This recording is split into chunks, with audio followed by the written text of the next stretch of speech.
Nous devons examiner le Seigneur Jésus en relation avec le premier Adam et tout ce qui a été introduit par le moyen de ce qui est arrivé avec le premier Adam dans sa chute. Non seulement ce qui concerne l'homme et sa condition, mais tout ce que l'acte de désobéissance d'Adam a laissé entrer dans cet univers et ce monde. Cet acte de désobéissance a ouvert la porte à ce pourquoi les forces du mal se tenaient en faction, attendaient l'accès.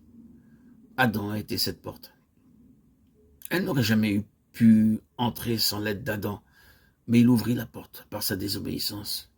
Et les forces du mal ont fait irruption dans la création de Dieu et ont occupé une position de force très grande pour y amener un état de choses contraire à Dieu. Et cela de la façon la plus puissante et la plus terrible. À tout cela, aux puissances elles-mêmes, à l'état produit par leur introduction et à toutes les conséquences de celui-ci, le Seigneur Jésus était et est la réponse de Dieu.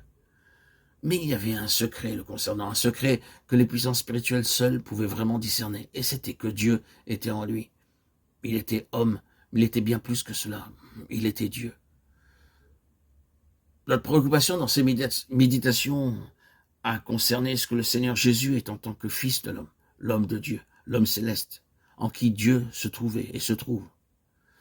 Ce secret, ce mystère caché durant des siècles, caché aux hommes, est le facteur le plus grand à prendre en compte.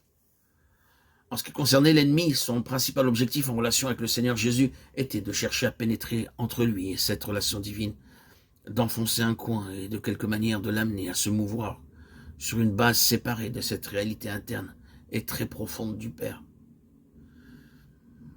La signification des tentations dans le désert est qu'elles étaient une tentative d'enfoncer ce coin entre lui et son Père, de le faire agir indépendamment du Père, de l'amener à se mouvoir sur sa propre base humaine. L'ennemi savait très bien que si seulement il parvenait à le faire agir de la sorte, il accomplirait avec le dernier Adam ce qu'il avait accompli avec le premier, et qu'il aurait rétabli sa domination, et de nouveau acquis la maîtrise. Le secret de la victoire de Christ consistait dans le fait qu'il était tellement un avec le Père qu'en toute chose, il était gouverné par le Père qui se trouvait en lui, qui habitait en lui. La vie de l'homme céleste, du Fils de l'homme, nous recommande toujours à nouveau de prêter attention à la question qui est sortie une fois de ses propres lèvres. Ne crois-tu pas que je suis dans le Père et que le Père est en moi? Jean 14, 10. C'était sur cette base qu'il vivait et rencontrait l'ennemi. Et parce qu'il demeurait sur cette base, l'ennemi était incapable de l'abattre. Des tentatives furent souvent faites par le diable pour l'abattre, à la fois directement et par le moyen des hommes. Mais c'est impossible tandis qu'il demeurait sur cette base. Et ceci, il le fit jusqu'à la fin et triompha à cause de cette relation intérieure sur laquelle il vivait délibérément, consciemment, de façon persistante. Le Père était en lui et le Père étaient un. Il demeurait dans le Père et le Père demeurait en lui.